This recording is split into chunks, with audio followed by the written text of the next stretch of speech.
As a constitutional law attorney, former senior legal advisor and personal counsel to President Donald J. Trump, Jenna Ellis believes in the rule of law and the importance of integrity in our elections. And she's ready to tackle the big cultural and legal issues facing America. This is the Jenna Ellis Show. Here is your host, Jenna Ellis. Hello, friends, and welcome to another episode of the Jenna Ellis Show. I'm Jenna Ellis, and we all guessed it. The Democrats are using the exact same quote-unquote public health emergency that they did during COVID to try to trample your rights. We're going to talk about that and so much more coming up right after this.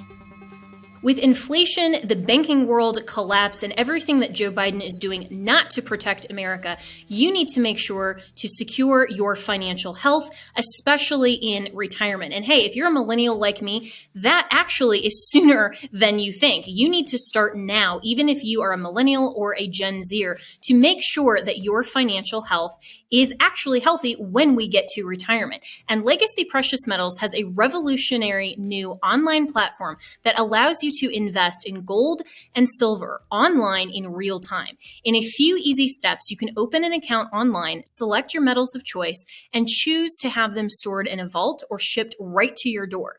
You'll have access to a dashboard where you can track your portfolio growth in real time anytime. You'll see transparent pricing on each coin and bar, and this puts you in complete control of your money. The platform is free to sign up for. Visit legacypminvestments.com and open your account and see this new investing platform for yourself. Gold hedges against inflation and against a volatile stock market. A truly diversified portfolio isn't just more stocks and bonds, but different asset classes. This brand new platform allows you to make investments in gold and silver, no matter how small or large, with just a few clicks. Visit legacypm.com to get started. You can download the free investor's guide, and you can also call Legacy PM Investments to talk to a portfolio expert to get expert answers to to customize your personal portfolio. So visit legacypminvestments.com to get started. Tell them that Jenna sent you. All right, so the New Mexico governor has now suspended gun rights in Albuquerque for an alleged public health emergency, the exact same thing that the Democrats did during the COVID-19 narrative of the pandemic to suspend constitutionally protected rights under the auspices of their power under a public health emergency is the exact same thing that is now going on. We warned you and we were right.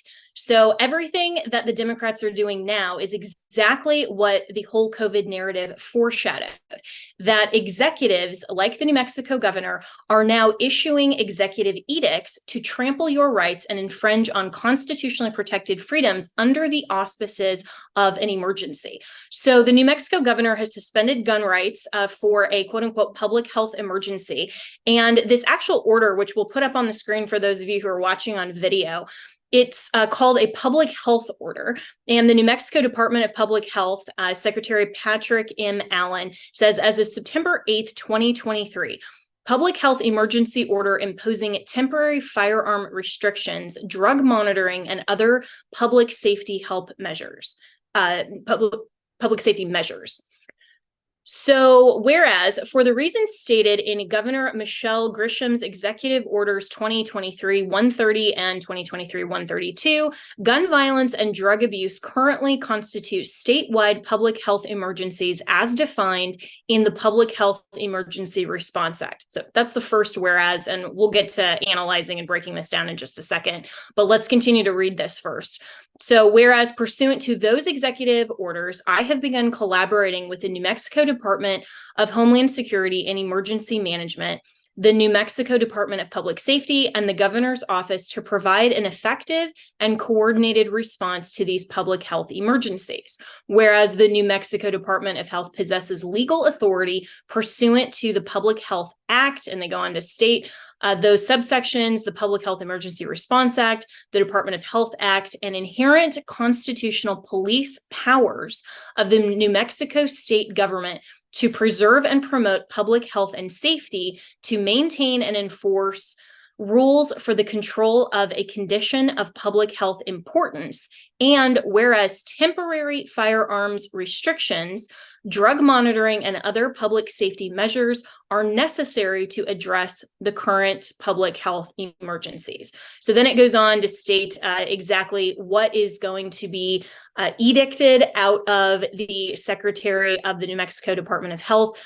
No person other than a law enforcement officer or licensed security officer shall possess a firearm defined in section of the law, either openly or concealed within cities or counties averaging 1,000 or more violent crimes per 100,000 residents per year since 2021, according to the Federal Bureau of Investigation's Uniform Crime Reporting Program, and more than 90 firearm-related emergency department visits per 100,000 residents from July 2022 to June 2023, according to the New Mexico Department of Public Health, except on private property owned or immediately controlled by the person. So that's literally the only exception. All right, so let's go through this. Obviously, just from a broad kind of 30,000 foot level perspective, this is insanely unconstitutional, because what the Democrats did during COVID, which was to harness powers not specifically delegated by the Emergency Powers Act or any of these other health acts or anything else that these Democrats are referring to in this specific edict, or anything that they did during COVID, is actually what emergency powers are legislated and contemplated to provide for. An emergency means something that is genuinely a moment in time that a governor or the executive branch has to respond to make sure that the constituents are safe, provide resources or support, like, for example, what Governor DeSantis just responded to a couple weeks ago with a hurricane, a natural weather disaster that's temporary in time. The rain and hurricane did not continue just indefinitely and continued on end with no foreseeable end in sight. That isolated event then warranted a declaration of emergency, and then the governor and the other resources from the executive branch on a state and federal level could respond just to the harm that was caused by that isolated incident. Why do we have emergency powers? Because the legislature contemplates that it can't call itself back into session fast enough to respond as immediately or as effectively to an actual emergency, like what the governor's office can do, or like what a president could do on a federal level. So anything that's contemplated to be an emergency is a very discrete, isolated, specific incident that has an immediate terminal end date. If this is something that's an ongoing emergency, like, for example, the invasion in the border, across the border, or a possibility of a war that's being threatened. Well, that's why the U.S. Constitution specifically contemplates that only Congress can make a declaration of war, but a president can respond to an immediate threat with those responses from our military. Well, why? Because a declaration of war is an ongoing effort that's contemplated to be much longer term, have no specific terminal end point, but an immediate threat is something that is very specific and immediate in nature that we have to, as a country, or in this instance, like New Mexico, as a state, respond to. But there is a very clear distinction, and there is a bright line difference in the law between something that is an actual emergency versus everything else that a legislature is designed to respond to. What the New Mexico governor is doing here is suggesting that gun violence and repeated acts of gun violence that the legislature has specifically contemplated, that's why they have a criminal code, that's why homicide is a specific crime, or even attempted homicide or other kinds of manslaughter are always contemplated under a criminal code. It's not a public health emergency that is isolated and that is an immediate incident that necessitates a public health response. The fact that these governors even think that they can respond to this kind of a so-called emergency, even if there was a gun violence crisis like this New Mexico governor is suggesting, this would be ongoing. It still requires legislative contemplation. The governor also put up a tweet, and I'm going to read this for you. We'll put it up on the screen right now. And Governor Grisham says this: "We need to do everything we can to protect our kids and our communities from the scourge of gun violence. The fact is, these legislators have no plan. As governor, it is my job to take action and put New Mexicans' safety first, not complain about problems we are elected to solve." I responded under that and said, you weren't elected to, quote unquote, solve problems. You were elected to uphold the US and New Mexico constitutions and preserve and protect the people's rights in your state. You're failing miserably and deserve impeachment and removal. The fact that the governor is even recognizing that this is the legislature's prerogative and just simply says the legislature has no plan, so she thinks she can step into the legislative capacity and respond just because the legislature hasn't acted according to her wishes, is just as insane as if one person who isn't the governor and is just a regular average citizen says, you know what, the legislature isn't acting according to how I prefer, so I'm going to go ahead and harness their powers as an unelected legislator. The governor isn't an elected legislator. She's in a totally different branch, and then somehow think that they can exercise the specific limited powers that are given to the state legislature. This is an abrogation of legislative prerogative and legislative power. This is the exact same thing that we argued, and I specifically argued to the court in the John MacArthur and Grace Community Church case in the midst of COVID, when we argued that the emergency health orders that were being promulgated by Gavin Newsom, the state of California, and Los Angeles County were an unconstitutional abrogation of legislative authority. We never ultimately had a hearing on the merits of that argument, but it's a sound one anyway. And we need to be making that argument persistently when these Democrats are trying to harness more authority and legislative authority in offices that clearly are not the legislature. The governor, as the executive office, has no legislative authority at all. Under the U.S. Constitution for the federal branch, for the federal branches of government, Article 1, Section 1 says all legislative authority is given to Congress, and the state constitutions mirror that language as well.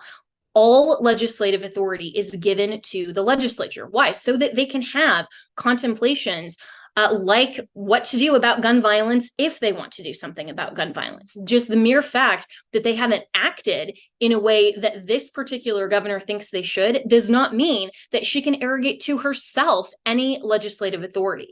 So this kind of emergency power act that she is now harnessing this executive agency authority to suggest that she can possibly just foreclose and infringe on every single citizen in the state of New Mexico that meet these parameters and their constitutionally protected right to keep and bear arms is fundamentally flawed and unconstitutional. Jonathan Turley, in a very interesting article, wrote on his blog that perhaps the 30-day terminal endpoint is an attempt to just bypass legal challenges and end up mooting them out because this is such a narrow window that she thinks she's going to get away with it. I think we still need legal challenges, and the state of New Mexico and the legislature, if they care about legislative authority and the separation of powers and the limiting of powers, which is why we still have our freedoms in this country, they need to seriously contemplate impeachment of this reckless, overbroad governor, because if she is not stopped and the Democrats aren't stopped, they are going to continue to try to use emergency powers to simply push through their legislative agenda. That's exactly what is going on here. So let's take this kind of paragraph by paragraph as well. Oh, but there was one other thing before we get to that I also wanted to say in terms of pre-crime. So the other thing that makes this totally overbroad and unconstitutional is that it is contemplating that every single gun-carrying citizen who is law-abiding now is a participant in this supposed gun violence, and that the only way to address gun violence, and that this is somehow a public safety or public health measure, is to restrict unconstitutionally the rights of every other person to exercise for the 30-day period just because the governor wants to say so. And so we never do that in this country. Every type of a limitation on any sort of exercise for the general population has to be contemplated to be narrowly tailored to address a government's legitimate interest when we're talking about a fundamental right. This is not narrowly tailored whatsoever. It would not meet a facial challenge to the US Constitution and to the right of every citizen in New Mexico that is law-abiding to keep and bear arms. We never, ever suggest that we can just say, well, because a discrete amount of the population violates the law, or because they exercise their rights in a manner even that's just not preferred by the government. Now we can somehow, for a definite time period or for an indefinite time period, foreclose and infringe on everyone's rights just because we don't like how some people exercise them. We never do that in this country. The right to exercise our rights is intrinsic to us. That's why in the Constitution and the Declaration of Independence that laid the framework for our Constitution, our rights are termed as inalienable. They're not able to be alienated from us because they're such an intrinsic part of our humanity that our nation recognizes they're given by God. The only way to alienate a fundamental right from a discrete person or category of persons is through due process. This is not due process. This is petty tyranny. So let's go through each of these clauses as they are articulated in the public health emergency order that's imposing a temporary firearm restriction, drug monitoring, and other public safety measures, as this ridiculous, outrageous governor is suggesting. So the first clause, for the reasons stated in Governor Michelle Lujan Grisham's executive orders, gun violence and drug abuse currently constitute statewide public health emergencies as defined in the Public Health Emergency Response Act. Well, I would suggest they don't constitute anything suggesting a public health emergency. Just because some people break the law and some people commit crimes, we have never, under any other metric, evaluated any sort of crime as a public health emergency or allowed for this type of response and infringement upon everyone's rights just because there is a discrete number of persons who commit crimes. This isn't a public health emergency. It's an absolute abuse of power by the governor. So the next clause, pursuant to those executive orders, I've begun collaborating with the New Mexico Department of Homeland Security and Emergency Management and New Mexico Department of Public Safety and the governor's office to provide an effective and coordinated response to these public health emergencies. So this is from the Department of Health Secretary Patrick Allen. So the I have begun collaborating is referring back to the Department of Health Secretary Patrick Allen. So that particular response is not under the office of the public health secretary. What gun violence isn't a nationwide pandemic. It's not a statewide pandemic. It is not a health emergency in the sense that the legislatures actually contemplated. Health means health. And even in the context of COVID, health didn't mean health. Health meant a pretext for governors to abuse and to arrogate power to themselves that they were not expressly granted by the legislature to solve or to respond to an immediate emergency. But the fact that they even think that gun violence and drug abuse is a public health emergency is totally rejecting the fact that for as long as these people have been in office and as long as the state has existed, there have been violence in terms of a statewide breach of the law, and there has been gun violence in the history of New Mexico. There has been drug abuse in the state's history. So why are we terming it a statewide health emergency? Why now is it an emergency? Well, obviously, exactly what the governor suggested and admitted in her tweet. It's simply that the legislature isn't responding how she prefers. So she's going to take it upon herself to become the legislature. It's absolutely unconstitutional. So the next whereas, the New Mexico Department of Health possesses legal authority pursuant to the Public Health Act. So absolutely not. And they also mention the Public Health Emergency Response Act, Department of Health Act, and inherent constitutional police powers. So all of these public health acts, as we've already discussed, do not contemplate any sort of action or any sort of civil society state that is not specifically a discrete emergency.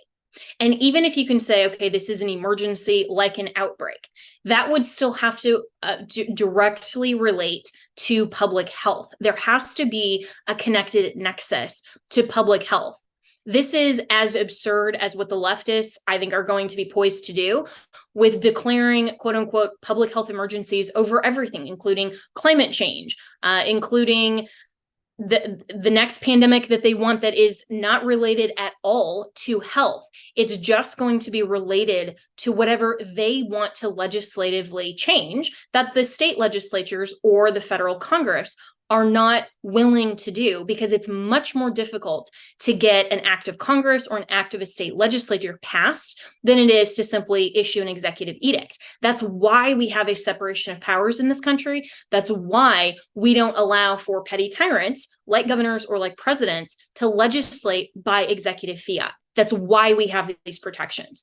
And so the inherent constitutional police powers, this is really a danger, because police power in this country has been so overbroad to say that whatever the police powers can be exercised in terms of enforcing a law or enforcing this type of edict are inherently presumed to be constitutional. We saw how outrageous this was during COVID. We're seeing how outrageous it is now.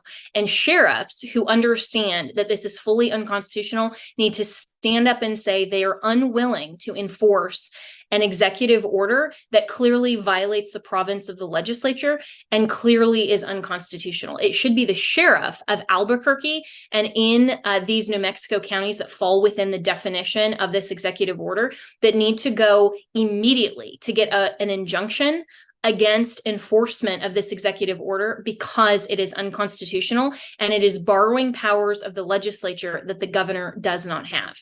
So we need to contemplate all of these things, even though this executive edict is temporary in nature. And so the indefinite nature of some of the COVID orders, that was one of the bases for determining that it was an abuse of power. Even though this is only 30 days, a 30-day suspension of our rights is still unconstitutional and is still way too long. We shouldn't even have a 30-minute suspension of our constitutionally protected rights without due process and through executive agency and fiat. That is absolutely an abuse of power. So we need to have state legislatures, even now, and even in other states besides New Mexico, that will recontemplate their emergency powers, and they will change that to specifically and narrowly tailor those to define what is actually a genuine emergency and also what actually constitutes public health. Because if they don't, then this is just a foreshadowing of everything else that is to come. And all of these Democrats that I think are just testing the waters through 30 days, the next one only 90 days, whether it's about gun violence, whether it's about climate change, whether it's about something else, the Democrats are testing the waters, and they are trying purposefully to harness all of the power into the executive branch so that they can simply act with petty tyranny, like what this governor from New Mexico is doing. So as concerned citizens, especially if you are in a Republican-controlled state, regardless of the political party of your governor, if you are in a state that has a Republican majority, particularly in both houses, but even in just one house, you need to be contacting your legislators, telling them that you don't want to have happen in your state what's going on in New Mexico, and they need to seriously look at their emergency powers acts, and they need to rein in those powers and specifically tailor them now before they are abused later.